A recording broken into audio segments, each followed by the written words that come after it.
Yeah. We're looking for the legendary game right now. That's what we need. Stupid, man. CTC will die. CTC will die, baby. Yeah, man.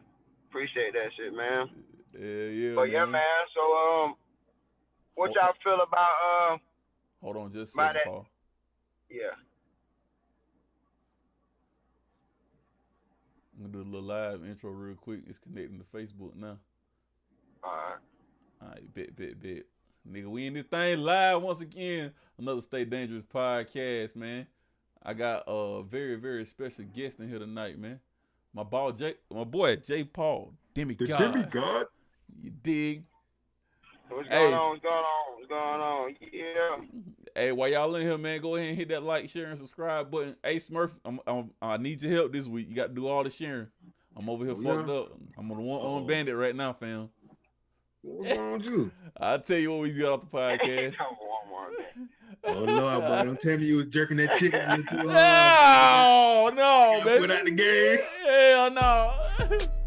Stay Dangerous podcast. We in the building. Y'all what it do? Y'all in the building, hit that share button, hit that like, share, and subscribe button. Made me dangerous. All I know is stay dangerous. Yeah, niggas know I'm dangerous. It was really good. Man, had a little incident yesterday, boy, and goddamn dislocated my shoulder. Hey, shit, that would have been a better story. Oh, don't tell me no goofball ass shit. Tell me you got a non-contact injury.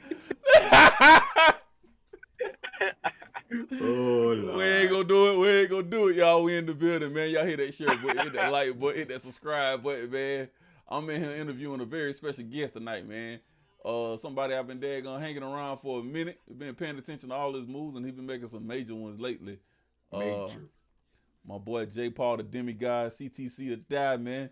CTC United, my boy, doing his thing over there. I met J Paul back in the G, man. Shit, when J Paul had the studio in the daggone in the shed in the back out there in the shed in the back in Blueberry Hill. In Blueberry Hill, my boy had the Zoom one. Yeah, man, my boy had that. Yeah. That boy had that Zoom 1, 2, 3 in that thing, boy. The basic blue one. Yeah, the basic sequencer, bro. He started from there. Boy. And I seen my boy slowly grind all the way he at right now to directing and doing movies and shit, fam. So. Mm-hmm. Damn, boy, we've been rocking for a long goddamn time, man. Hey, we was some jitterbugs then. Hell yeah. All we had was an idea and a dream, bro. And we've been making that shit come true, bro. We've been manifesting it through all obstacles, through all tragedies, man. Hey, we just been pushing forward, man. So hey, we're gonna start it from the get-go, bro. People don't know who you are. We're gonna introduce the whole fam to you, and I hope my boy gonna be a regular guest on this thing. You feel me? Yes, so J Paul, man, let these people know where you originally from, dog. How you get down to Georgia? Okay, well originally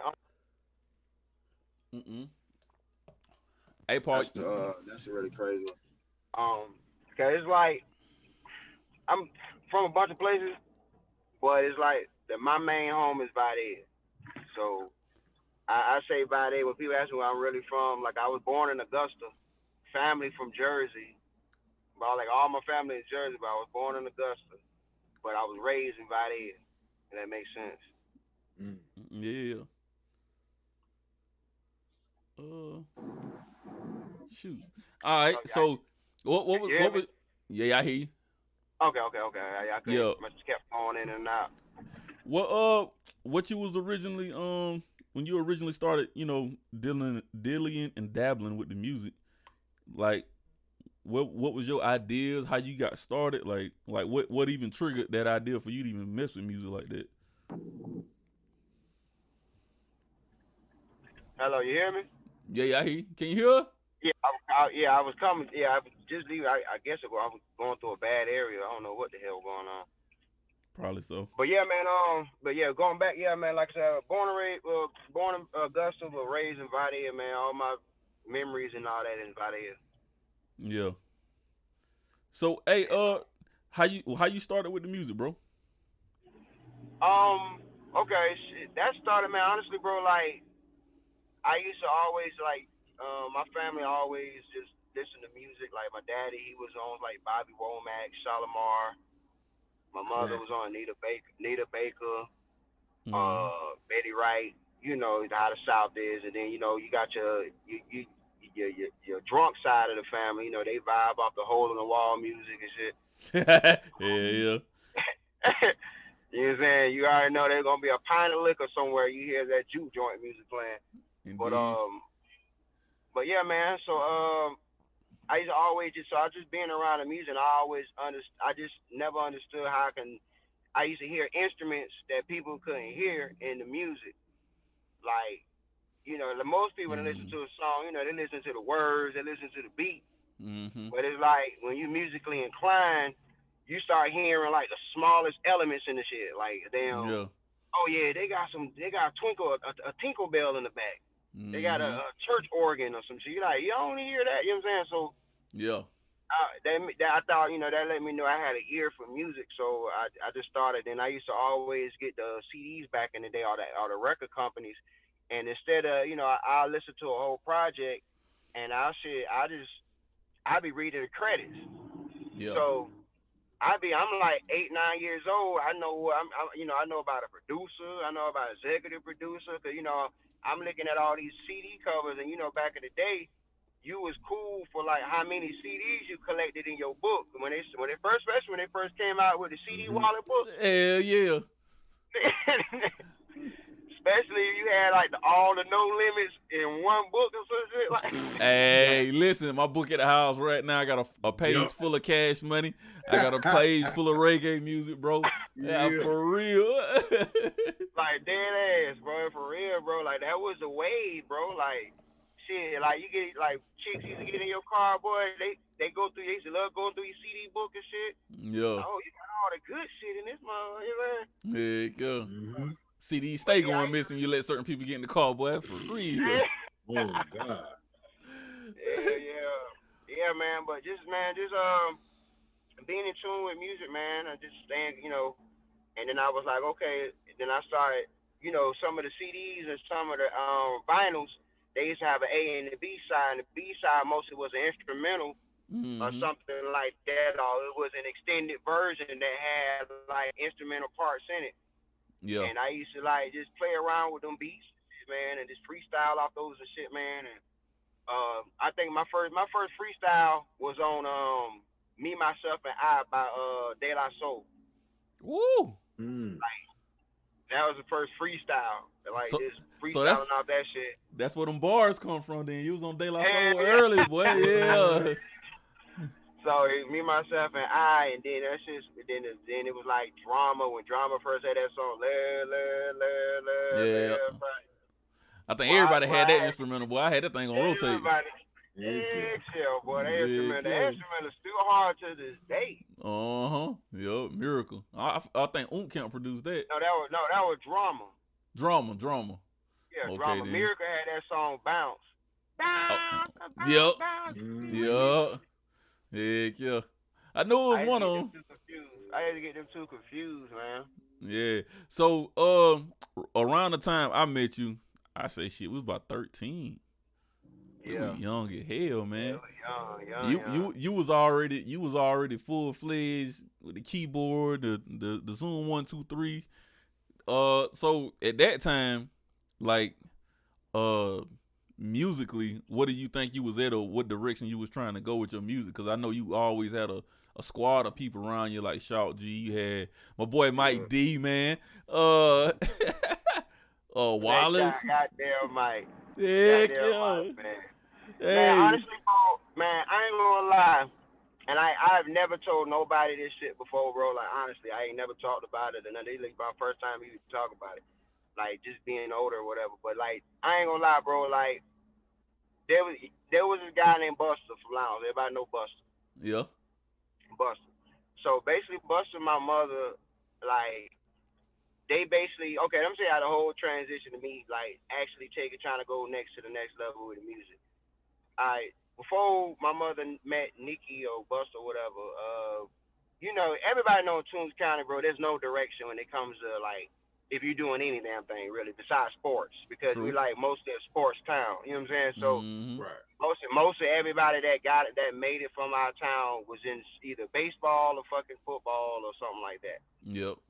You know what I'm saying? They're just being honest, bro. So like, but when it comes to all the other leisure stuff and all the other entertainment, like we're not a music city. We're not known for big people making it from our area. You know what I'm saying? Yeah. So you ain't gonna never know no direction, but trying to be the best in Badea or trying to be the best in Lounce Yeah. or Reesville or some shit like that. Because if you ain't never been outside of those areas, you know what I'm saying? Indeed. So I ain't never been outside of Badea, out of Toombs County, really. So it's like everything I was doing music-wise is like, okay, I'm trying to get the okay from everybody in Toombs County. Yeah. But then back then, you know, in the middle of it, because if you ain't never been nowhere, you think that's a lot. You know, you're like, damn, bro. Yeah. Like, if I drop this song and I get everybody rock with me and Badea, bro, nigga, I'm going to take off. I'm going to be a big celebrity. And then you look at it, this is Badea. This is, you know what I'm saying? So when my mother met Nikki and they connected and you know, because when I grew up, you know, growing up in Lounge, like Buster was like, you know, this drag guy that motherfuckers stayed away from. Like, you know, you didn't want to be seen around somebody that was gay, especially when they look and act like that or whatever. So I was always, you know, in the beginning, like, I ain't never really clicked with Buster like that because, you know, his lifestyle and stuff. But then I realized, like, well, this nigga ain't trying me or nothing like that or this or whatever. But ever since my mama met him, it's like he basically showed my mother ways and that got me outside of Toombs County, where I was traveling to Atlanta. I was in Florida. I was in everywhere. But it's like everywhere I was going, I was opening up for big-time artists. Like, my first show ever, bro, was at in Badea with Little John and the East Side Boys. That was my first. When they was out at the Tech, was that what it was? Yeah, they came to the Tech and we brought them to the high school. Yeah, Badea High. We brought them to Badea High School because everybody in Badea thought we were lying because they were like, man, Little John ain't coming out here. Nah, Little John, when he first came out with that song, Who You With? Who You With? My mama paid $1,500 and he had buy him a bucket of chicken from KFC and some other and two bottles of Malibu, some shit, and yeah, that's it. And shit, we brought him to Badea High School and we had people opening up and stuff. So man, we were doing that shit like for you remember that shit to a T, fam. Yeah, but my first show, bro, my first celebrity. Man, it's like, bro, and it's like, that's my first show with a celebrity ever, bro, and it's like, I wouldn't have never been in no situation where I be on radio station. I'm opening up for Jermaine Dupri. I'm opening up for D4L, Rick Ross, Plies. I would never known about doing no direction if it wasn't for my mama meeting Buster. You know what I'm saying? So, and I give Nicky his credit right there. Yeah, he might have been gay as hell, but this man had connections. Yeah. And he basically opened my eyes to a lot of things that I didn't know if I wouldn't be able to do if I didn't step outside of Toombs County. I used to always think that Toombs County is where I'm going to be at forever because, like, you wouldn't aspire to do nothing else around that motherfucker. You know what I'm saying? Yeah. So, you know, because most of my family was alcoholics or they on drugs or some shit like that. So it's like, I wasn't no alcoholic. I don't do drugs. So it's like, that's a one big plus I got over them. You know what I'm saying? So, but yeah, that's one thing about how I got into the music, man. Like I said, it's a big plus to Nicky, man. You know, I gotta give him that credit. That was a big plus for him for opening, you know, me and my mother eyes to outside of our area, you know, letting us know that you could really go somewhere with this shit. So, yeah. A big shout out to them. I remember around that time too, Big Yo them had started putting on the little shows and stuff at the Tech. They was doing it it was like Thanksgiving or Halloween time. So back then the people was trying to move, but it still wasn't no real direction until they started reaching out and connecting. And then Nicky was one of the first ones that I can remember. And I don't think nobody can discredit that. Cause like you said, Lil Jon Nicky somebody else. Nicky was the first one that brought talent and did stuff at the Tech. Yeah. Wow. Like that. Mm-hmm. Nicky was like opening it up, like because Big Yo and Kenny, you remember Kenny from Black Yep. Magic Entertainment? Yep. That Yeah, was. see, all them, Yep. see, when I first came to Vade, like, yeah, so when I was in Laos, I started the group Duplex Mob. That was me, Matthew, me, Matt, Wallace, B-Man, Dominique, and my little brother TJ. Yeah. That was in Laos. And then when I moved to Mm-hmm. Vade, I moved to Savannah, I moved to Savannah, I stayed in Savannah about a year. Then I moved to Vade. And then when I moved to Vade, that's when I met Shaw, Mike D, the Max Wayne boys, Mm-hmm. Ken Folk, and I met you. I met Amp. I Yep. remember when I first met Amp. I went to Big Yo studio on Martin Luther MLK, Yep. and the first day I went to his studio, I had bumped into a little GA, and that's before he was gonna go to prison. Yep. And he had that song. Yeah. Yeah. That song there. Hey, and I thought it was. just to give y'all some Trick history Daddy. though. Nah, just to give y'all a little history though. Lil GA is actually the partner Draco. So that's history right there for real, Yes, real. sir. Cause I met him when he was GA too before he did his little bid. Yeah, so when I first went to the studio, man, he was like, when I first met him, he was working on that song I Smell Smoke, or the song about the smoke song he had. Yup. That was popping in the body around that time. I was in there when he was recording that song. I was in there. And then like a few weeks later, some shit like that, they told me he got locked up. Mm-hmm. I met Amp in the studio. And me and him rocking. I met Ace King in the studio. So like these are people I met when I got a Vade, like, cause we were kids, but these niggas was a lot older. Ace King, Yeah, Ace. Shake Money, Yup. Tombstone, Militia, Cozy Click. Yeah, Cozy Click. Freddie Kid. Like That's Freddie Kid. like the ones that was circulating.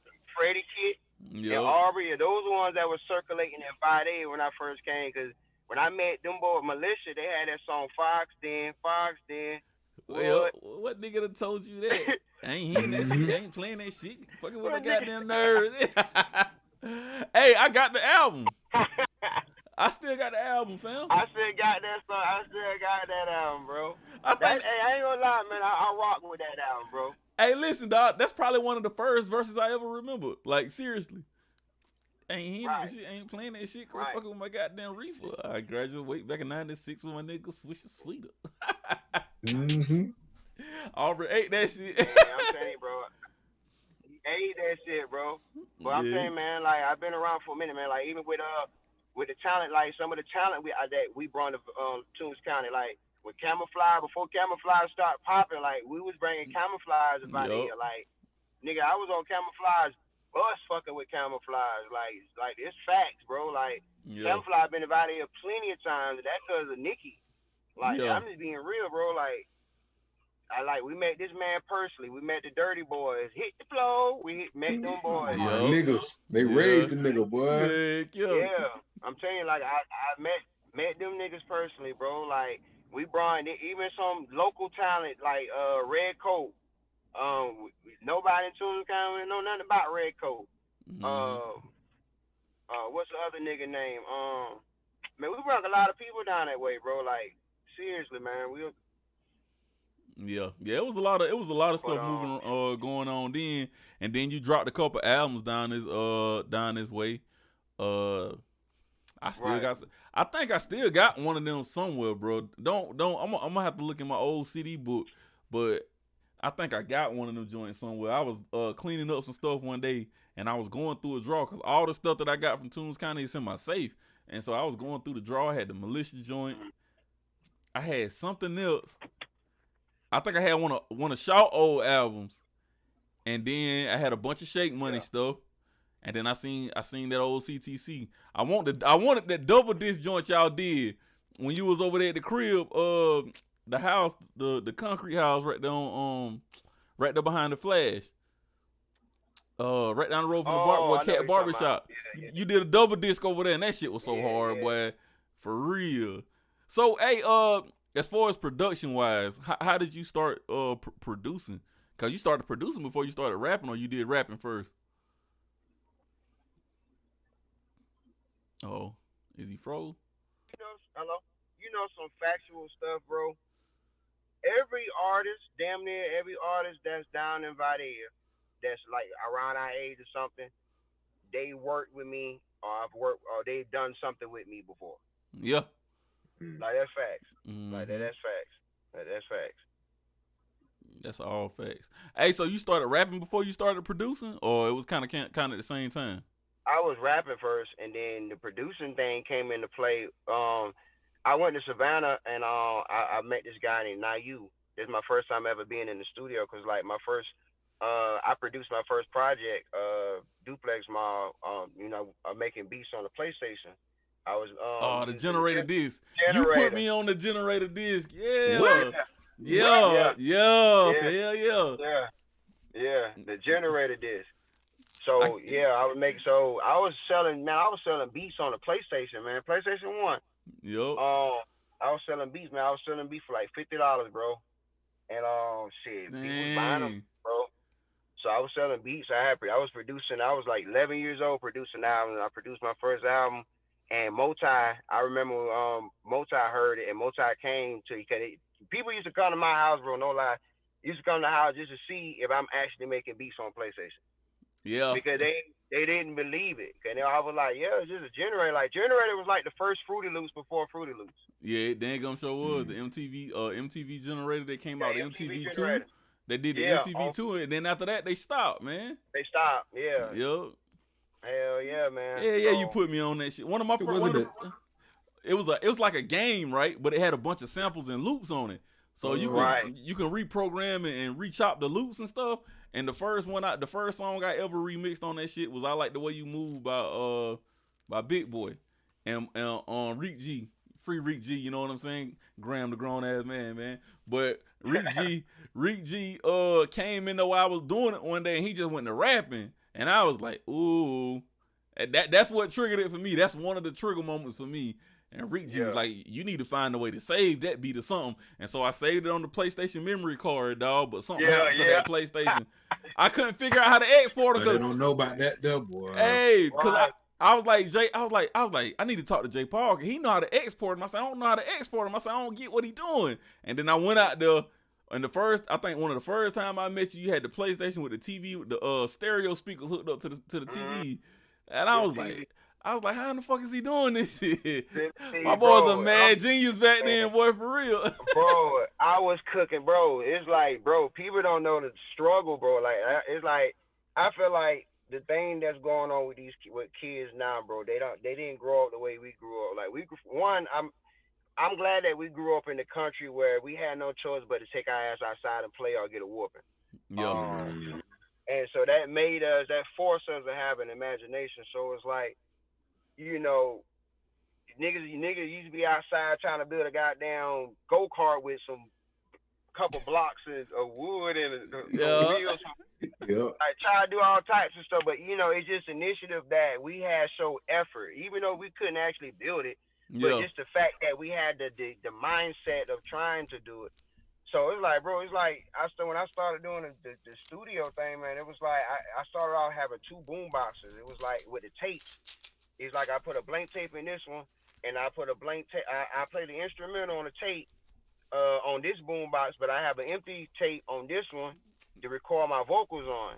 So I have my headphones plugged into this boom box, and then recording to have this whole other boom box as a mic. But the only thing is about that, you can't fuck up, because you fuck up, now you gotta start over. Yeah.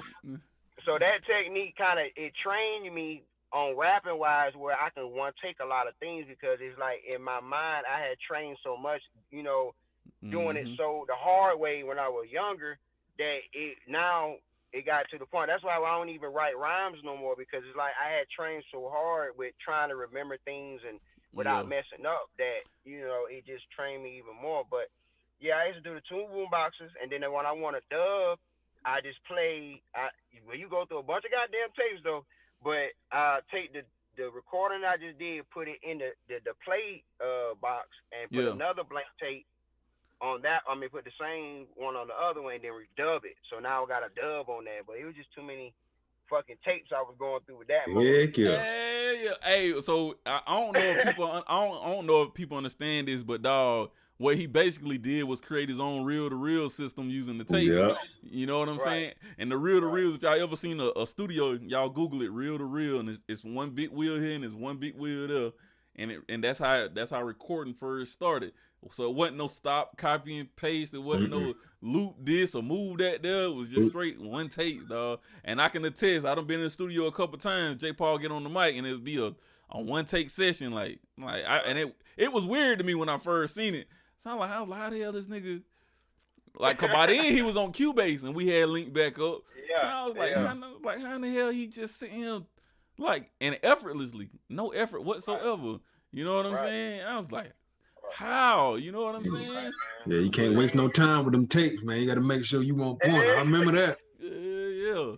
Hell yeah, boy. Go through the tape, and then the CD joint. When I met 12, he met me when I was on Generator then, and then I was using they had this damn thing at Renters. What we had, Rent Town? What was it, Rent Town? Or They had Rent Town? Yeah, I think we had Rent Town. Right next to CM City? No, before CMCD was Rent Town, right next to Dairy Queen. That little building. Yeah. That used to be Rent Town, cause movie gallery or Video Warehouse used to be Video Warehouse right there on the corner. Right on the corner. And but yeah, so yeah, man, I was going to Rent Town one day because I was renting out my furniture shit. And they had this boombox, this stereo, this CD burner. It had a DVD burner in the middle where you could burn your own CDs and stuff. Yeah. And I'm like, what? You can burn your own CDs? And then they had an auxiliary where it's like, okay, you can plug directly into it, and burn live on CD on wax instead of tape.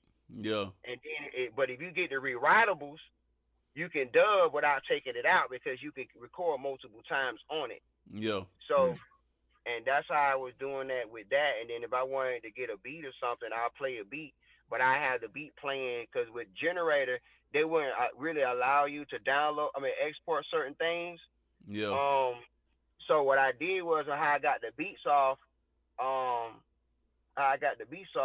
I used to plug my aux right directly into the stereo. And just play it live, let the beat play live. I would already organize it, but I let the beat play live and just let it burn directly on the CD like that. That's how you was getting that shit off. Yeah. Hey, listen, man, trial and error, boy, and just keep your head up and keep going, man. That's an attestament to, like, for real.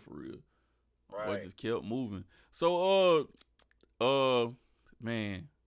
There's so much intricate shit we can get into. I got a lot of stuff. Real quick. See, with all the notoriety that you was gaining from, being active as far as like the local scene and Toombs County and whatnot, eventually, you spread out. And I was on the understanding that you possibly got into like a deal type situation. Yeah. So the deal with that situation is like that kind of fell in my lap.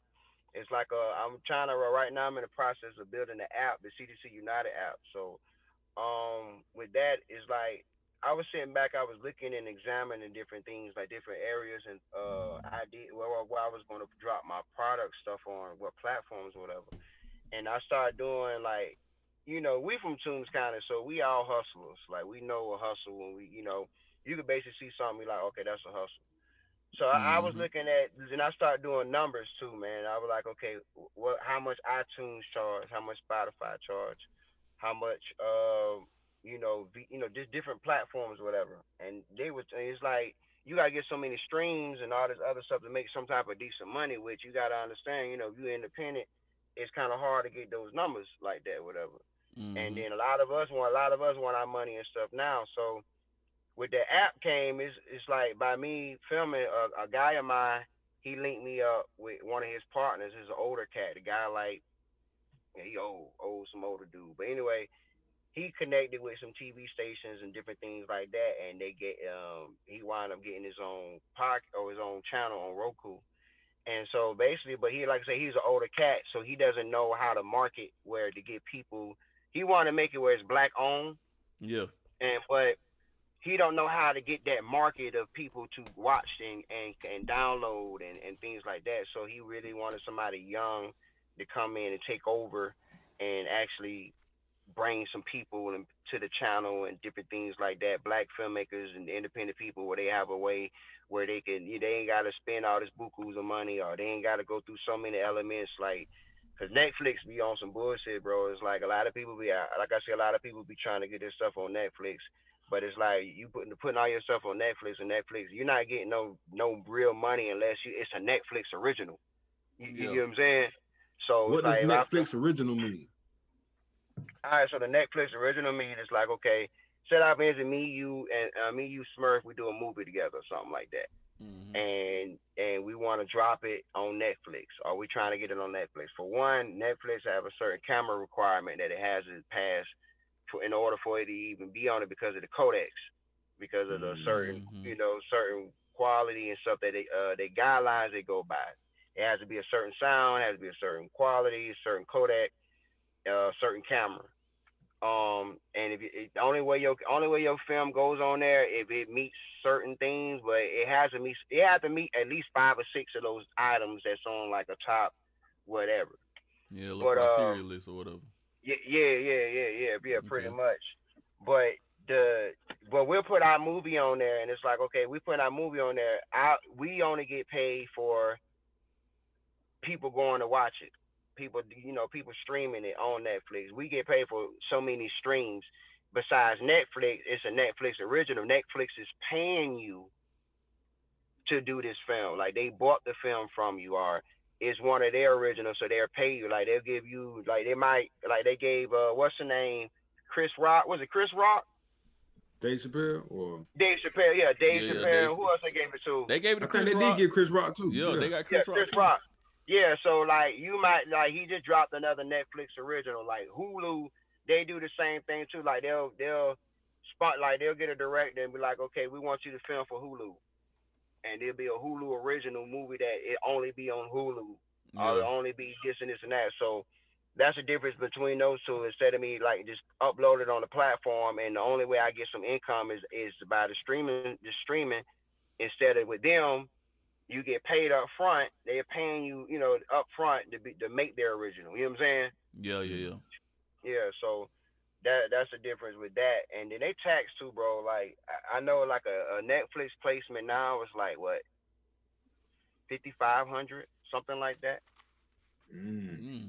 Yeah, it's Wow. up there, man. It's up there, man. But it's like then you gotta look at that, bro. Like yeah, you going for the name, but I feel like at the end of the day, if your product's good, it's good. Heck You yeah. know what I'm saying?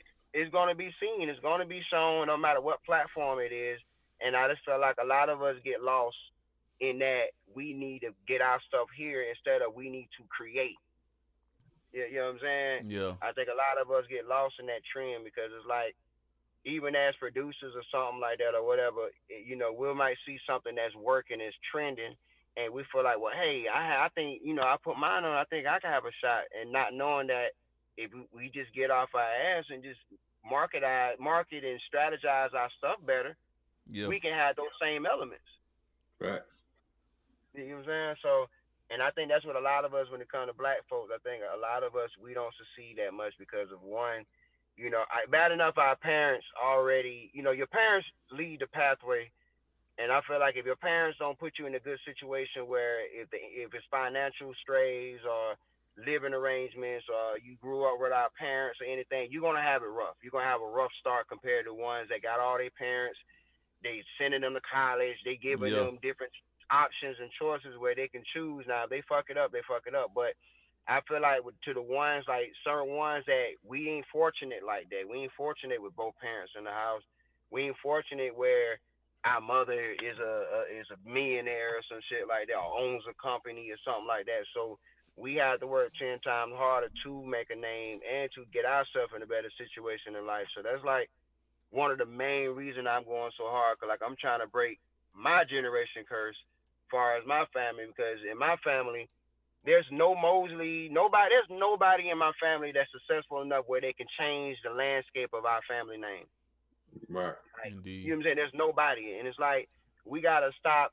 We gotta stop going through life like that. Not thinking about, okay, we need to have some type of impact. While we here on this earth, bro. Like, and then when Mm-hmm. we leave, because I just sit back and I look at life and I look at certain people that they've been dead for over 20 years, but they name is still impact today. Daggone Still right. still relevant, as big as any artist that come out today. Yeah. You know what I'm saying? So it's like I don't care how big a Bruno Mars or the baby, little baby, or any type of fan thing, they'll never be as big as this person because they haven't impacted the way they impacted. Yeah. Yeah. You know what I'm saying? So that's how I look at things with when it comes to certain stuff. Yeah, man. My boy been grinding for a long time. So when you picked up the camera, what was you doing when you picked that camera up? Cause I know you from the rap and the freestyle, man. Hey, listen, I never forget this one night. You was freestyling. I think it was a Lil Wayne beat. It was you and Shaw, and then y'all was just going back and forth. My boy J. Paul got on that thing and rolled that daggone freestyle for a whole like 4 minutes, bro. Like non-stop, bro. Spliff in the air, my boy just going. I was like, what the? Man, Hey, man, I'll never forget them nights, boy, for real, man. man, them some crazy night. I remember goddamn shit. I remember with 12 when he started. I'm talking about every time 12 he upgrades his stuff. He always like, check this out. Every time, like, check this out. Like, Yeah. what you think? What you think? Like, we've been like over the years. I'm like, even to this day, he still do it. Like, I've seen growth. Like, man, most respect to you, man. Like I said, we seeing growth Appreciate and it. the whole nine, man. I remember when you did In My Zone, Yeah. and like they was playing that all on the radio. Dang, I think y'all had a deal with that too, ain't it? I almost had one. It went Yeah, down the drain with a situation, bro. I'm talking about man. we was there. Matter of fact, the deal was with CTE. Yeah, I, yeah, with I Jesus. yeah. Oh I man. met them. I know, right? Yeah, they had a I deal, bro. That's real. before all that popped off, I was working in Statesboro and Legends, fam, and I met Jeezy them. Them niggas pulled up in the Legends with a lime green Deuce and a quarter Cadillac with the double Cadillac emblems on the front of it, and the front of it was gold, and it was a bunch of foreign cars out there before I even knew what a foreign was. I was just like, damn, these cars got them exotic than the mug. Like, what? Hey, so cause the body style, coming up, we used to seeing box Chevys and shit. We Yeah. come Right, to the and club Monte and I see Carlos that, and and I was shit. like, what the hell is that? It was a Mercedes something, and it was something else. I was like, hey, I said, who up in here? And they was like, some people from Macon, and I was like, all right, cool. So we go in the club, and that's when the big white tees was popping, and Legends had a big section. If you ever been in Legends, you go to the back, and Legends had a big section to the right. There was a VIP section. The whole VIP section was white tees, bro. And I was like, the franchise boy. They're like, nah, that's some CTE or something. And that's when they had the long chains down to the belly button. It was CTE, bro. Hell yeah. I met Jeezy that night and got that mixtape Hard and Soft. That was one of the first mixtapes he put out that popped off real good, dog. And then a year later, that's when Jeezy like really blew up, right? Gangsta Grills. Bruh, listen. And so when I done been close to Jeezy 3 times, bro, with situations, right? And so the situation was In My Zone. Nobody wanted to play the song because they said the beat was too techno. Right? So I was like, all right, whatever. So me and Amp made a pact with each other. We ain't going to the club until somebody play the song. So we start going to the club. And that's when I was DJing up there at Club V with Paul. And I used to play In My Zone like at the beginning of every set, just working the record in. Didn't know what it was back then, but I knew I couldn't play it in the middle of a set. So I just worked the record in, dog. And then one night I got a call from Mike Doolin, my brother. My brother called me first, but I ain't answer the phone. I was asleep. Bro come knocking on the door. That's when the Motorola Flips was out with the first camera on there, dog. Yeah. For real. I sound like getting old now, boy. Goddamn. But Damn. Mike Dooley say, bro said, hey man, Mike Dooley wants you at the club. Said, bring that song y'all been playing. I was like, song? I was like, what song? It was like, whatever song, In My Zone or something, because the beans and stuff was real heavy back then. That's how the song ended up being written. Yeah. I swear to God, bro. I brought the song to him, and DJ A-Rod was in there. Not A-Rod. Hot Fresh? Rod. Nope. Hot Rod. DJ Hot Rod. Mike Fresh was in there too. And I go to the club, and they was like, hey man, we'll play your song if you let me use one of your turntables. I like, damn, y'all need some of my equipment? What the fuck? Boom. I go back to the house, get the turntable. They dropped the song in the club, dog. The whole club went crazy in there. And that was like the first time, dog. I was like, oh, like we got something. Right. And so after that, they was like, give us a clean version. I promise you, dog. Amp went to the studio that night, recorded the song again, if I'm not mistaken, and did it in a clean version. So y'all came to my studio. That was you? That was me. I couldn't. Yo. So that's crazy as hell. Hey. That's how I heard the song. Like I heard the song. He brought it to y'all. Came to the studio. Matter of fact, where was I? I think I was in Haley. In the trailer. Somewhere. You was in the trailer. Yo. Yeah, I was in Hickson. Hickson. It's Hickson. It's Hickson. You right down the road from where I'm at right now. You was right down the road. Yeah, I was Hickson. Y'all came up there and I cleaned the song for y'all. Man, and then we took the song. No. We took the song to Mike Fresh because Mike Fresh wanted some money the first time, and we was like, bump it. We ain't getting it to him. But the song got so hot, he ain't had no other choice but to play it. So the song went in rotation on the weekends for a long time, bro. And then I was riding one day and heard it on a Tuesday afternoon, fam. I said, ooh. I said, we got something. And then we got a phone call. Somebody wanted us to come down there. He had got the Don't Rider sign, so we went down to Miami on a free trip. I'll never forget it, dog. We chilled in Miami for a whole week on a free trip. We ain't have to buy nothing, pay for no gas, no nothing. So we came back. Amp went to the city and somehow got hooked up with Junie Boondata and Buffy the Body. Yeah. And then some other stuff went on. He did a couple shows, and then he got a phone call. And he got a phone call. We actually went up there. Matter of fact, DJ Ace broke the first Gucci Man mixtape. DJ Ace called us up there. We did a show that night. A nigga walked in the building. While Amp was performing, a dude walked in the building, sat down right in front of me with an 8732 shirt on. And I was like, when the hell does nigga get some 8732 from? Because I've been looking for some and I ain't been able to find it. Something was like, you need to tap him on the shoulder and talk to him. And I was like, man, people be acting weird in different cities. It ain't like Vade. You just can't walk up to somebody and talk to him. You know what I mean? So I didn't. Amp finished performing, and they had a dude down there from Macon said he had won the freestyle battle for like a year straight. And I had $200 in my pocket. I said, I bet this whole $200 on my partner. And Ace wouldn't take the bet because he knew Amp was going to murk Buddy. Like, he would not do it. I said, come on, man. You know what I'm saying? I'm going to put everything down I got on. This is all I got in my pocket. That nigga wouldn't do it. So, long story short, we left the club. It's like 2 o'clock in the morning. We coming back to the V. I had the red Merc then. Coming back to the V, get a phone call. We get down by McDonald's or something. And got a phone call from Ace. He said, where y'all at? Shit, we leaving the V. Matter of fact, before that happened, we was leaving the club and this girl pulled up. It was a white girl. I still can't remember her name to this day. And she was like, I want y'all song. Don't leave unless y'all give me the song. We was like, man, this is the only song we got. Like, this the only time we done burnt it. We got to go back to the studio to burn another copy. That's when that 16 rack joint from I forgot who made that. Out there at Harold Crib. Okay. Down there in Pendleton Creek. So we get the song, we leave the club. Ace called us. Ace say, where y'all at? CTE want to talk to y'all. I said, who is CTE? I said, Jeezy people? He said, yeah, you was sitting behind Kiki B. Kiki B had the 8732 on. He was the one that was sitting directly in front of me, fam. And we was like, man, we all the way out the city. Ain't no way in the world y'all gonna wait till we get back. He was like, man, I'm gonna make something happen. All I know is Amp went to the city. A couple situations happened. He came home, and when he came home, the deal went out the door. Cause he changed his life and went over to Christ.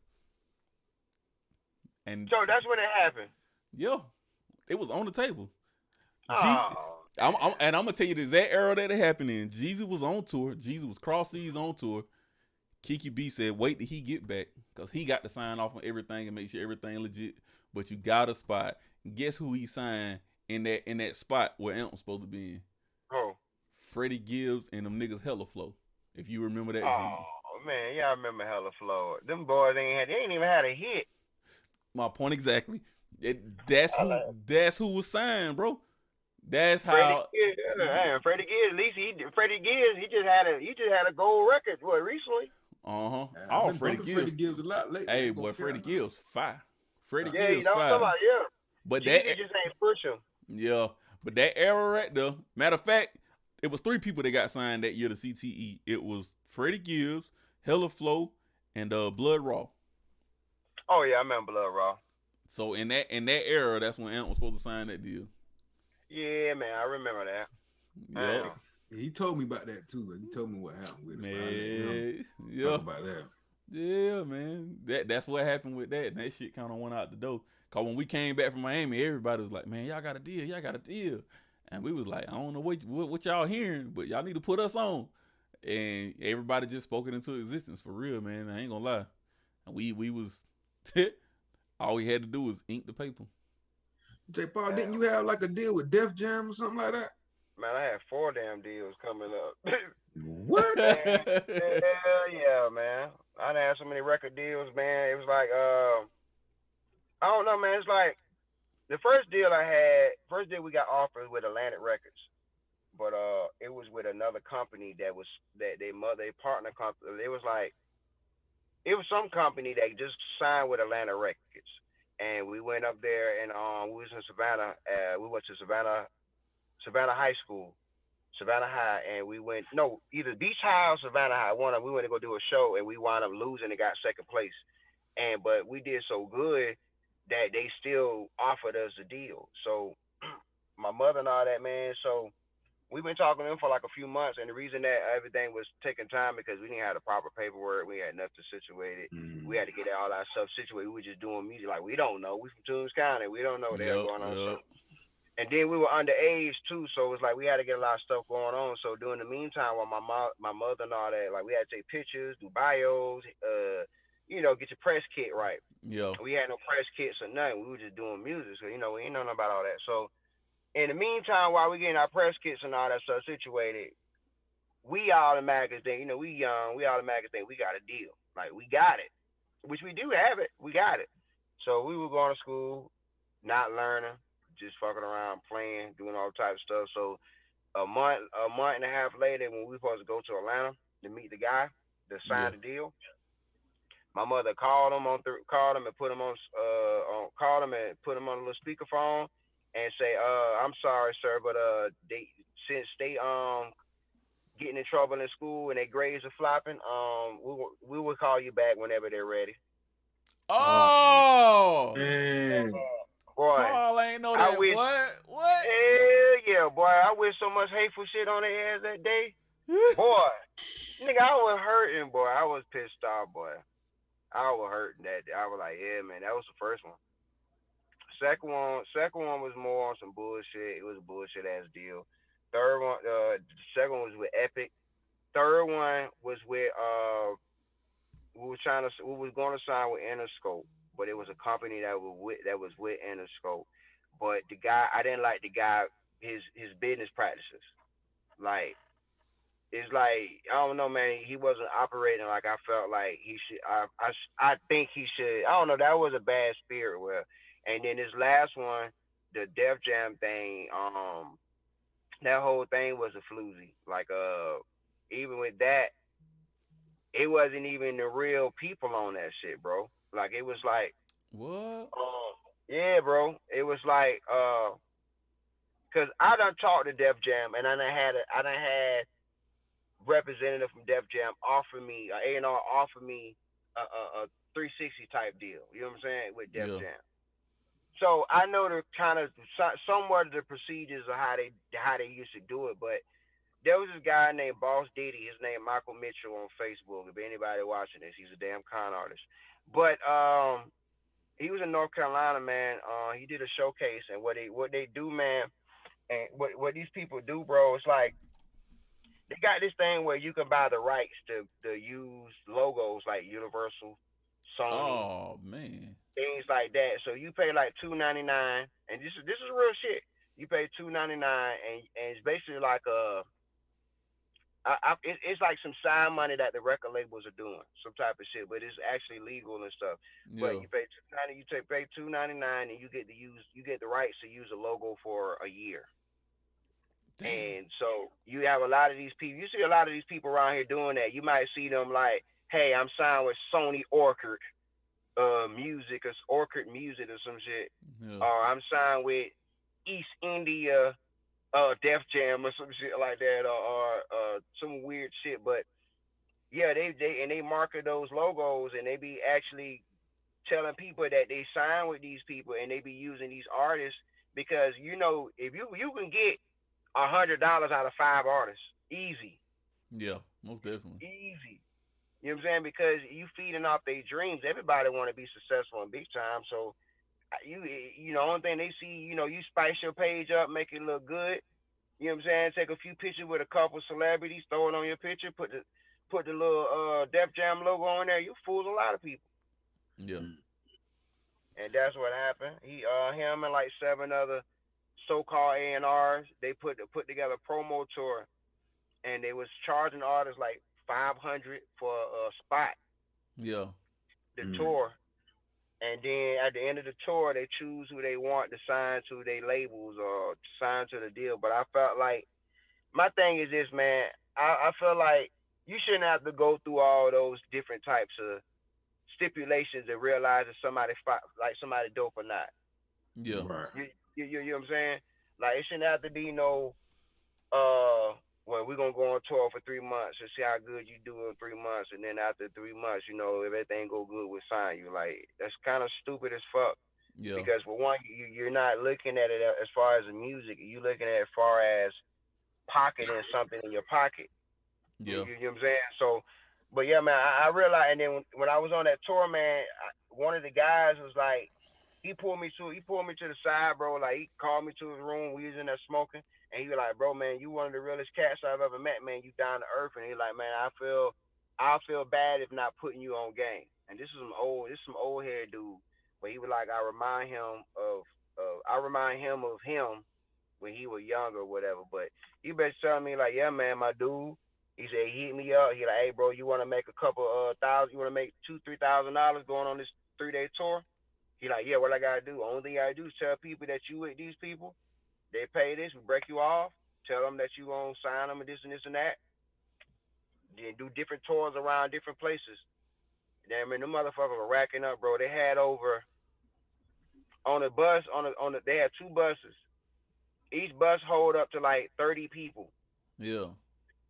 So they're like 60 people on 2 buses. Then that's not including the artists they had once you get to the place that you're performing at. The artists they had there performing too. Yeah. So yeah, man, them boys they racked up, man.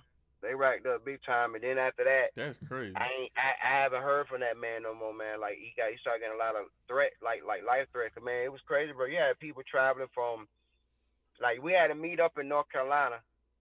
And so all of us, we got dropped off to get on the tour bus. So we went to North Carolina. I'm talking, there were people from Ohio, California, Hawaii, like Texas, like just driving all the way to North Carolina to be on this so-called tour that they thought was a real deal, but that shit was a scam, bro.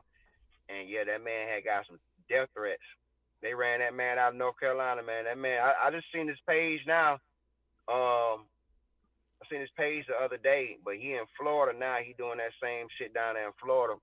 They gonna kill his ass down there with that. Yeah, you can't play down there like that, boy. Right, No bro.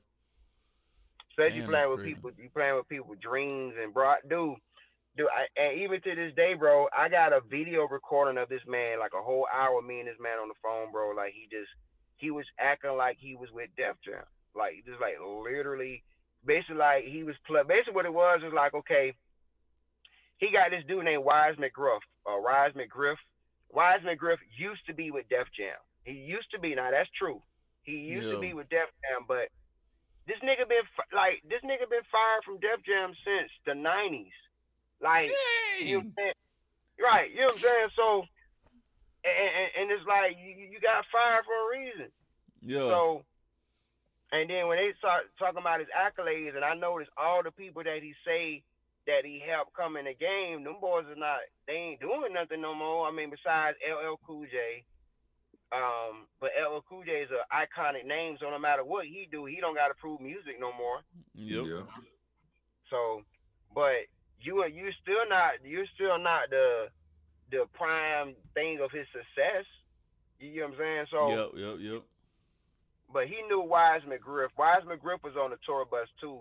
But so, it kind of fucked people up because if you type in Wise McGriff or McGruff, it does show Def Jam that he was with Def Jam these amount of years. But like I said, it's been in the '90s, Damn. so it's like, yeah, man. So that's a scam. They still doing that now, man. He ain't the only one. There's a couple people doing that, man. Yeah, I be telling a lot of artists pay attention to that shit, man. They be talking about signing distribution deals and stuff. I told them like, hey man, you can go to DistroKid and get a distribution deal. You ain't like, Right. like what are you gaining from a distribution deal by signing something? You better pay attention to that paperwork because, Right. like they say, the devil's in the details, man. You can go to Right. any digital marketing service right now and get distribution everywhere. You can land everywhere. So what's the point of Right. signing a distribution deal? If they ain't got no bag they're putting behind your marketing, your promotion, man. You got to really just search it out, man. Because I'm telling you, bro, I done seen a lot of scams. Boy, people be, hey, boy, I like this, I like that, I like this. Hey, that's cool. Hey, man, we need to do this. No, I ain't signing nothing. Right. If I don't see a bag, I'm not signing nothing, bro, at all. Right. Then what kills me with the whole situation is that they got this new scam with they do the music reviews, Yeah, and it's like the music reviews. So it's like you have people that don't even have a name they self doing music reviews, and it's like they be charging 25, yeah, $35, $50 just to do the review. I just feel like it's real stupid because it's like, for one, why instead of you spending $25, $50 to have somebody review your music just to say if it sounds good or not or anything like that, use that same money in your investment to your company, to your brand. Spend that money on some advertising or something like that. Like, I feel like every dollar should goes into your product or your brand or what you're trying to build. yeah, Like, you know what I'm saying? So, because it's like you said, man, it doesn't make no sense to be trying to get a distribution deal. Because like you said, a lot of people just doing that just because of the name, just to say, oh, I signed a distribution deal with Universal Records. yeah, You're like, okay, well, how can I find? Is Universal pushing you? Are they if I go to YouTube right now, do you got an ad running? Like, yeah, if I go, because there ain't no TV no more, really. So it's like, what you have to get people, still have to go get people to listen to it and download it. mm-hmm. You know what I'm saying? So, but Yeah, yeah, man. man.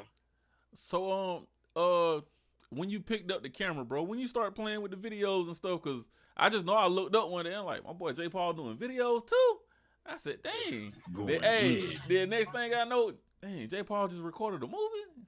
I watched the movie. Going I was on the road then too. That's what made me like, hey, I got to get off the road. I got to catch back up. My boy's leaving me. I can't, you know what I mean? That's a passion, right? So I like, nah, I got to get home, man. I can't do nothing in this truck. So when you started like doing the movies and stuff, like how did you even come into that little phase? I got into that little phase because I realized, like, when it came to shooting the film, it's like that camera has power. Yeah. And it was like the camera opened up doors for me that music couldn't do it. I felt it, that's facts. Okay, it was like when you gotta examine things. You look at things from an artist perspective. Say like, okay, you're a producer, you're a producer, you're a DJ, you're a songwriter, you do y'all do it all. So but artists come to y'all trying to work with y'all, and they coming to y'all like, yo, check out my music, man, check this out, this and this and that. Y'all conversation gonna be more on being an artist, on more ways that they can get better, more ways on how they can grow their music, or how if, criticism far as how they can make the music better, or if it sound good, or how they can promote it. That's most of the conversation that's gonna get out of that. Yeah. Compared to if I compared to you having a camera, and now it opens up more doors and possibilities. Cause now you can film any damn thing, whether it's a commercial for a business, whether it's a movie, whether it's a music video, a wedding, funeral, advertisement ad, anything. It opens Yeah. up the doors for it. So it's like when I started doing that and I started filming, doing the music videos, it's like, okay, I needed something to spread my brand out faster than music was doing. And I realized, okay, I need to create demand from other artists and other things like that. That Mm. way when that demand comes, it's like, okay, if I film your project, or if I film your movie or your music, and you see CTC or you see J Paul and everything, it creates a buzz. It creates its own natural buzz, its own, Indeed. it's natural. It's not. It doesn't have no bots behind it. It doesn't have nobody sitting behind a computer trying to run the numbers up. It's a more natural vibe, and then you really get your natural audience whether they vibe with you or not. So when I Yeah. started getting into the videos, it spread my brand out more, because now I couldn't get other rappers to rock with me on a music tip because they either ego thing or jealousy type thing. But Yeah. I can get you rocking with me because I shoot videos. You need something that you need something that I have. Yeah. So it's like you create that demand.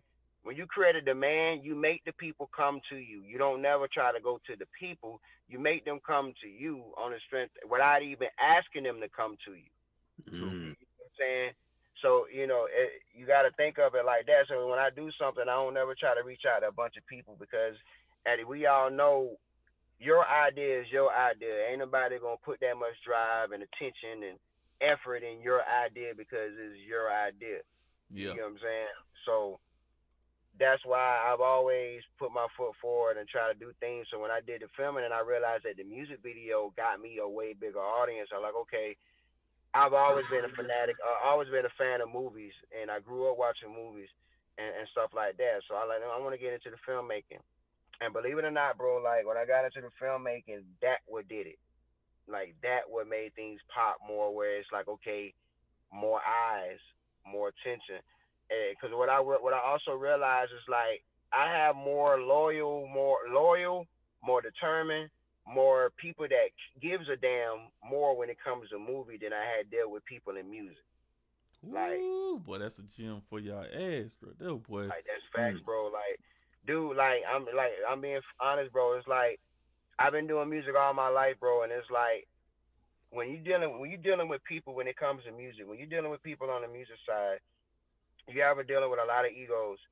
You're dealing with a lot of personalities. You're dealing with a lot of attitudes. You're dealing with a lot of just life in general. Cause it's like it be times where I might work with an artist and we'll have a whole project done, and either A, they get locked up, two, they get shot, three, they shoot somebody, four, they go to Job Corps or something, Yeah. five, but it's not. No, I'm saying, but it's always It be hood situations though. Like it's Yes, it be sir. real. push, Yeah. it be some shit. So you gotta think doing music. Those were the shit that I've came across a lot just growing up, just working with different artists, as far as aspects like that. It might be, it be a situation where both of them, it might be two people messing around in the same group. Then one fall out, cause the group to tear up. Like it'd be different things like that, as far as when it comes to the music side. And then you can do a lot for an artist or do a lot for someone when it comes to music, as far as making beats, helping with songs, recording for free, and you can do all that shit for free on a journey on your heart because you believe in a talent. But then in the end, you wind up taking the hit. Yeah. You know what I'm saying? Because they never be appreciative. Yeah. Like they never be appreciative. They always feel like, well, you've been doing this for me since day one, so now you change up because you stopped doing it, or Yep. They feel you like do you should something keep doing it for the free. I'm like, no, Yeah. like this equipment right, costs, boy. This time right, of me learning my craft, it costs, man. I can't continuously keep doing it for free. And especially, that's one thing I be trying to tell everybody too, man. If y'all really want to go somewhere and y'all really want to make this happen, then you got to start putting those marketing dollars together. That's why this whole time, only thing I've been studying, dog, because I ain't dropped no music in a while, is marketing. I've been trying to figure out how to do the Facebook thing, how to do the IG, and I done learned it now. So I just recorded the last verse to the cypher last night that I'm gonna drop. It's me, Bank, Zoe, and E-Class. And I'm gonna just drop it, dog. I'm finna drop it. We're gonna shoot the video for it. Daggum UPS lost my lights yesterday. Oh, man. Bro, I'm sitting here talking about some package delivered. Nah, ain't nothing on the porch. Like, get my boxing gloves like that too last week. Man, dog, I'm like, yo, dog. And then I caught the lights on the steel, bro. I got a 2-pack of lights for a dub, fam. And y'all know them lights cost, man. I got this it's 2 lights with the stand to it, fam. For the dub, man. Yeah, they got to come up with that. Yeah, I'm gonna call, and I don't like they new system how you got to call in and do all that other stuff, man. That shit was irritating. But I'm gonna call their ass tomorrow. But yeah, man. So like the only thing that separates, the tag on something that you said earlier too, J. Paul. The only thing that separates lower level artists and mainstream artists, underground artists and mainstream artists, is marketing. It's how much money that goes into marketing, you know what I'm saying? And marketing equals visibility. So if marketing equals visibility and you spend your money on blunts all day, you lost. You know what I'm saying? You can promote on Facebook, IG, and YouTube for $1 a day. You spend that in a blunt. If you smoke a blunt every day for 2 weeks, that's your marketing money for the whole month. Yep. Like it's simple math like that. And so that's why I felt. I ain't gonna say I fell out with people, but that's why I fell back from even dealing with a lot of people, because they'll come to you, hey boy, you got this, you got that, you got everything, but they don't want to put in the work. So I just kind of fell back into a hole, man. It's just like, what are you doing? And like you said, your dream is your dream, and you got to make that happen for you. You know what I'm saying? You can't get your dream. I learned that lesson when we did that Work on the Video Part 2, and I was trying to put everybody on the mixtape. I was trying to put Shake Money on there. I ended up getting Reek G and Freddie Kit on the song. Amp, Super Dave was on there. Tote was even on there rapping. Reese May. I think I'm missing someone. Yeah, man, Reese May. All them boys is on there, man. But at the end of the day, after the joint dropped, and that's when that Wipe Me Down was out, and Amp them remade the songs. It's on Fight Me Now. It's on Fight Me Now. Yeah. And so when it came out, it was kind of making a little buzz in the city, man. The young kids and stuff was on it too. And then I started hearing, well, why ain't on it? Why ain't on it? I was like, man, I called everybody. Y'all didn't. You didn't respond to the back call, fam. That's why you're not on it. And it's as simple as that, man. But yeah, man, it take a lot when you're dealing with a bunch of different other people, man. So last thing before we get up out of here, Smurf, you got something else before I ask a couple? I ain't got but like probably 2 more questions. Man, I'm getting real Tyler Perry vibes coming from this situation you got going on, my brother. If you're trying to hit that level, man, if that's where you're going, or you're trying to go past that, man, what's up, man? What's in the future? I'm actually trying to go past Tyler Perry, man, because I feel like I do a little bit more than Tyler. It's just, people ain't gonna see it now because I don't have Tyler money. Yeah. But as far as skill wise, I'm way past Tyler, because Tyler's not really into the music side as far as like, known, like those known credits of mine. Like people that know me like, okay, well, he spent most of his life with music at first. You know what I'm saying? Like he just transitioned to video like a few years back.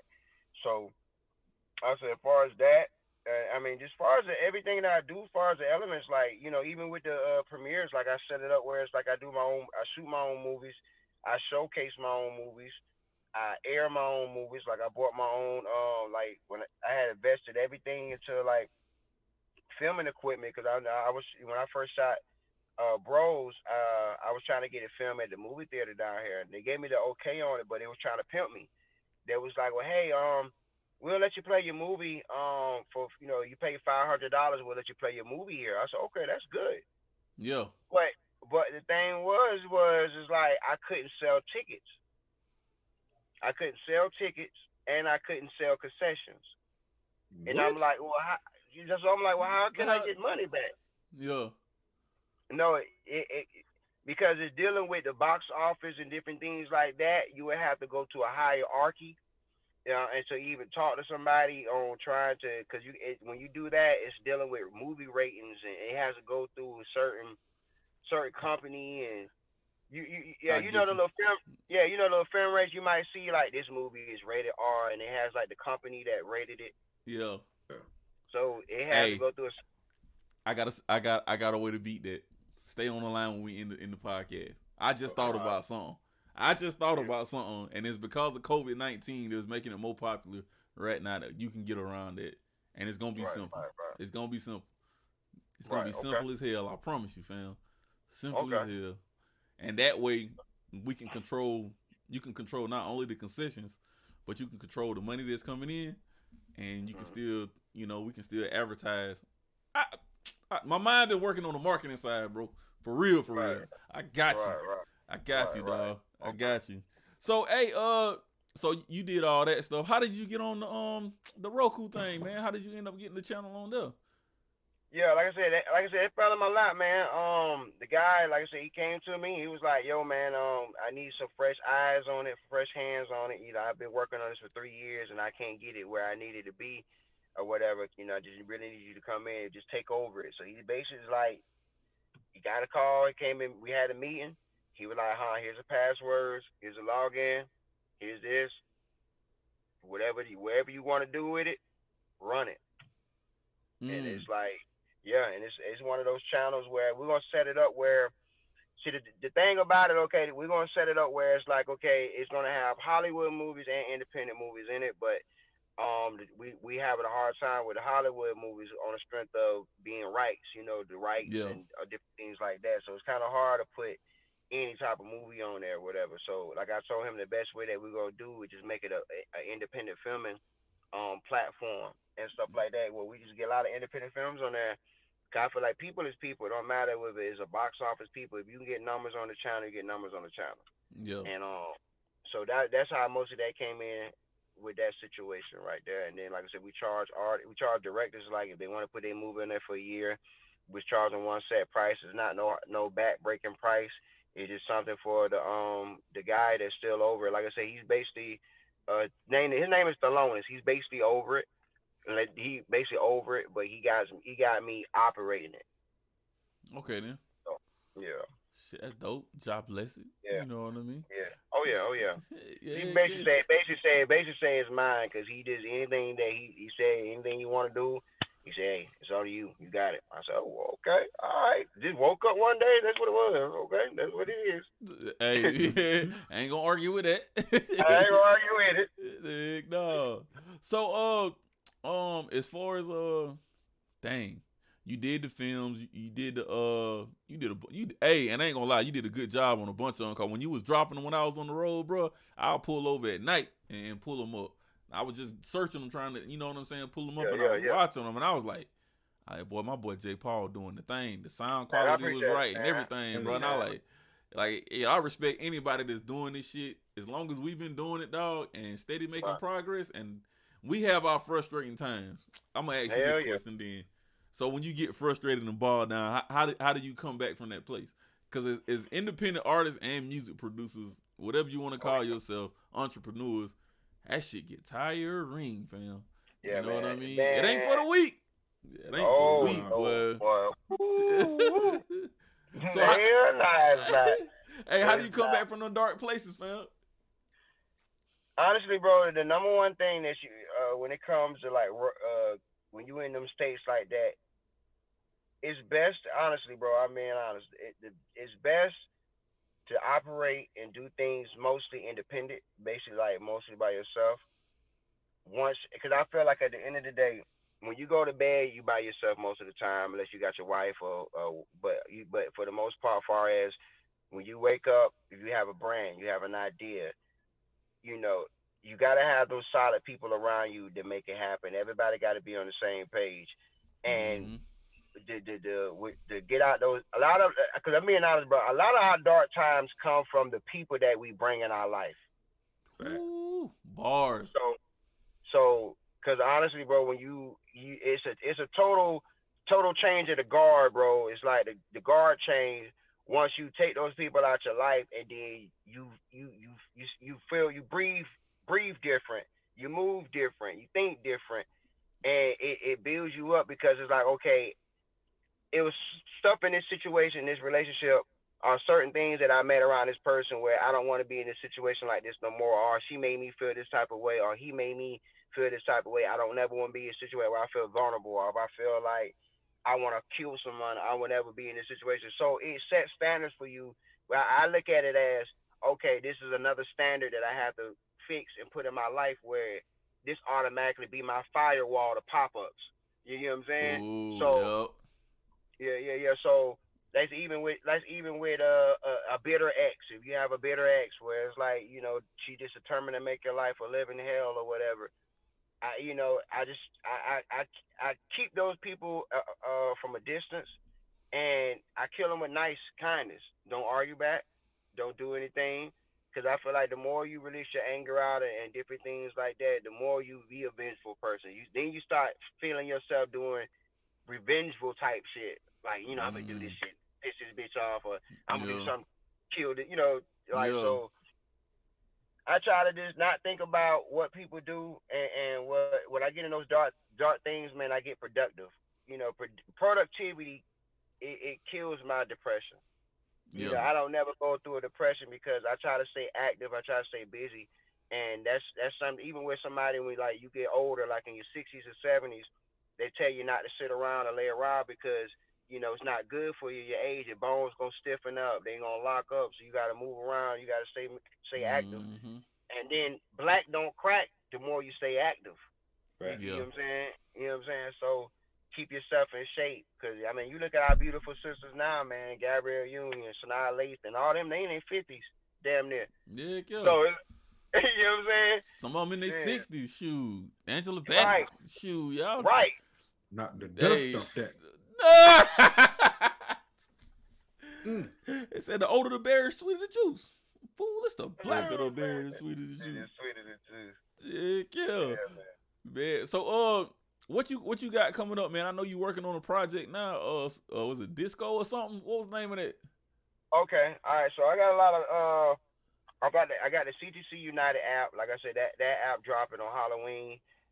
Basically, like I said, everything all the movies and stuff that I drop, that I'm gonna drop that through the app. The only way you be able to watch stuff, I'm making it where the only way you can watch anything I do is through the app. You download the app, Mm. and then probably charge like a $10 monthly subscription. To unlock everything on the app, but mostly on the app, they're gonna have like all the movies. They're gonna have casting calls on there. They're gonna have like we can order popcorn. It's gonna have beats on there, like beat anybody making beats. They have their beats on there where you can have their download links and different things on there. Yeah. It's gonna have CTC United artists. Gonna have a couple other different things on the app. So that's the app that's coming out. That being on Halloween. Um, so I did that to just draw a lot of attention to that app, and like I said, that's why you're gonna be seeing a lot of films coming back to back to back. You're like, what the hell is he doing? Doing it for a reason, but Yeah, but I'm yeah, trying most to, definitely. yeah. So I'm trying to really, really build this thing, man. Like I said, I got a Roku channel now. I got to run, so I'm trying to film a lot of content. So I can Is the pump Roku out this. channel live? It was live, Yeah. but he had it live, but I took it down. I told him because it wasn't ready yet, and then I want people to go look at it now, and then it's not ready, and then it's not presentable. But like I said, the way it's gonna be Mm-hmm. side up, just like you see a Tubi or Netflix, how they got their movies. It's gonna be side up just like that, but it's gonna be independent wise. Bet. Yeah, so that's how the most of the outlook look. That's mostly every platform really going for these days. But yeah, got that going. Got the Roku channel, but I got the upcoming movies. I got Star Studded movie. That's a '70s comedy. Mm-hmm. I basically just want it's a short film.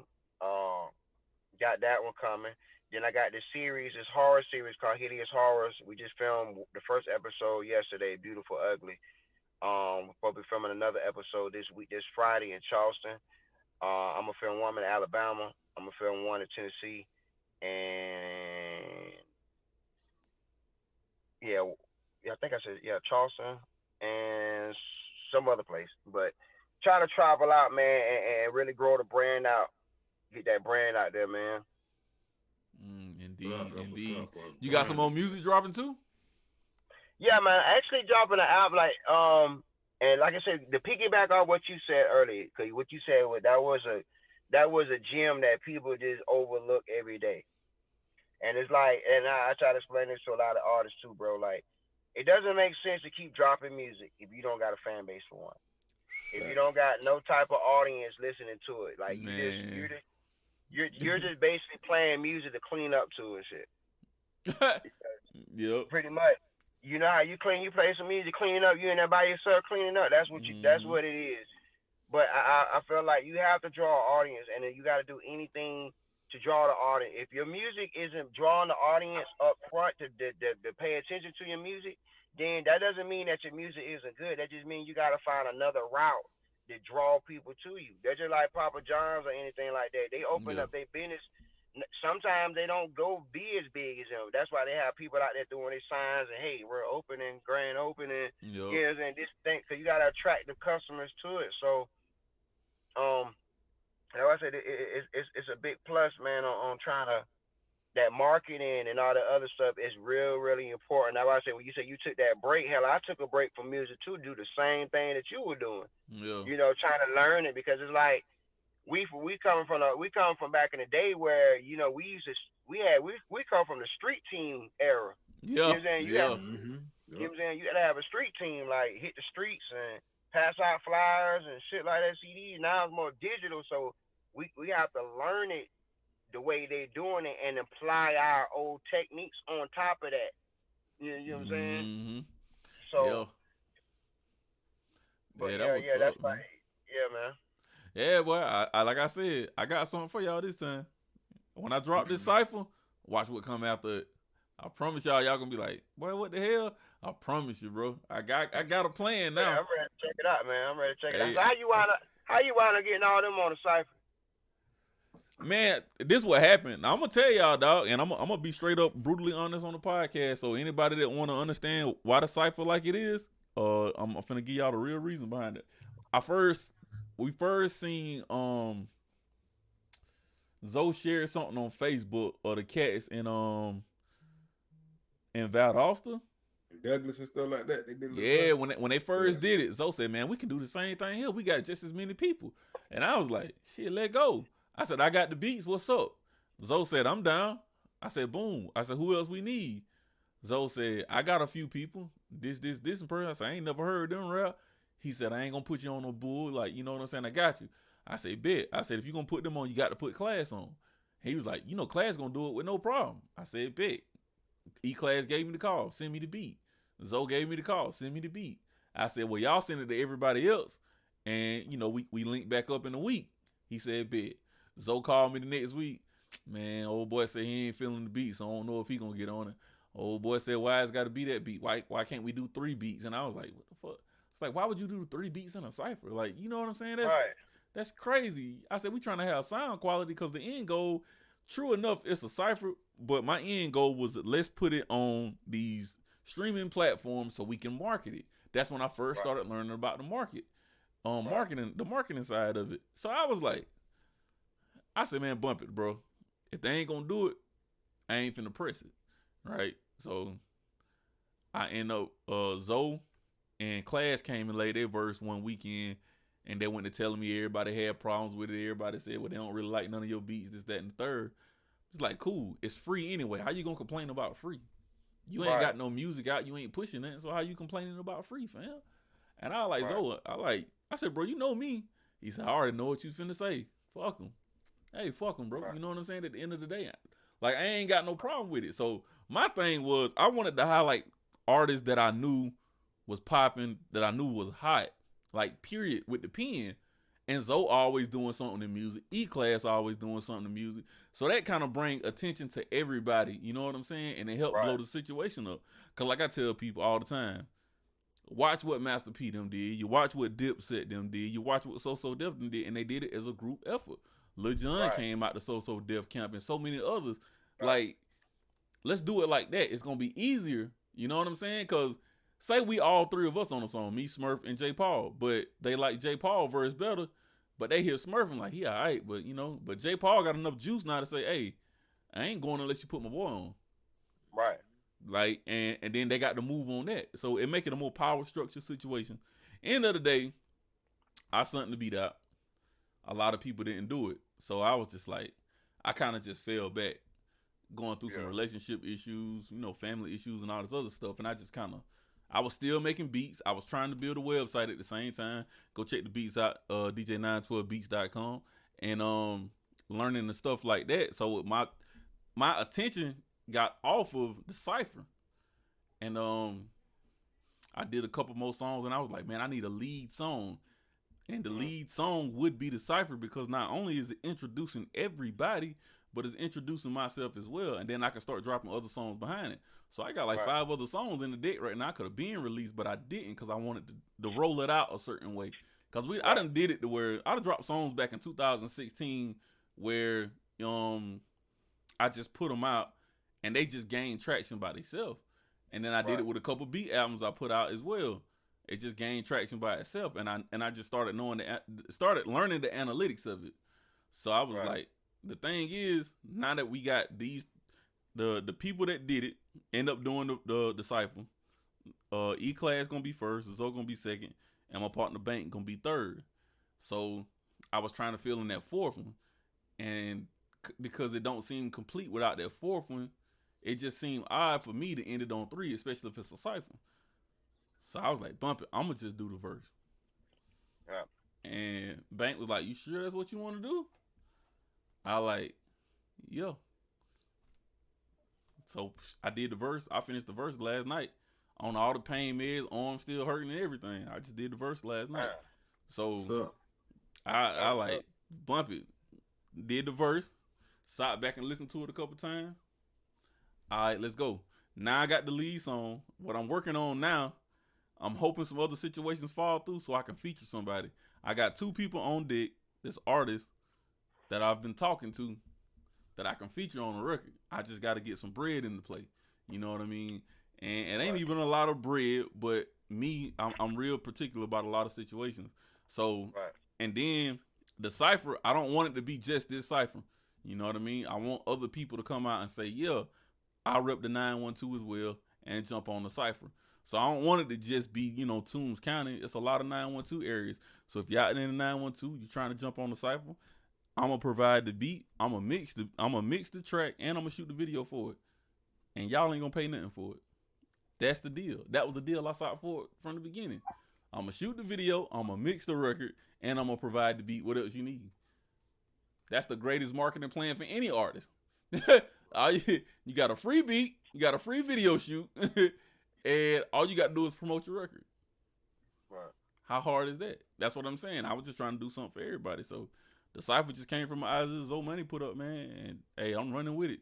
So the first cipher finished. If y'all trying to jump on the second cipher, DM me, hit my inbox. 912 only on this cipher, but I got some other things that I'm gonna cook up too, and I want to do some filming, bro.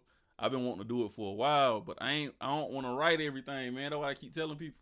I don't want to do the music. I don't want to write the beat. Write the music. I don't want to then write the movie or write the skit, film the skit, edit the skit. I'm like, that's too much. That's too much of a one-man band. So I put it out yesterday. Hey, man, if y'all trying to film some skits, let's go, man. I'm going to do a couple of them myself, but hey, it is what it is. Man, I was telling Smurf, me and Smurf were talking the other night, and I was telling him, because me, I try to be, I speak, I just tell it what it is. But me and Smurf were talking about you. I said, 912 be pissing me off. I said, 912, I said, this man can actually impact so many people down there. Yes. Like you can actually show them a whole better something down that way, bro. Like, even if it's just doing the skits, bro. Like you letting them, you giving them a way outside of Toombs County without them even having to leave Toombs County, because just the fact of you can film it, edit, put it out there online, if it gets some traction, a lot of people can watch it. So now it's highlighting people. Yeah. I mean, I done thought about that, dog, but I'm gonna tell you my exact thought process on that, man. If you're not willing to help market and promote it, what's the point of me recording it? That's facts. You know what I'm saying? So that's facts. I got the equipment. I already spent the bread. Whatever we need to shoot a video, a movie, or whatever, I got the equipment, man. And I ain't messed up about using it. DJ equipment, whatever.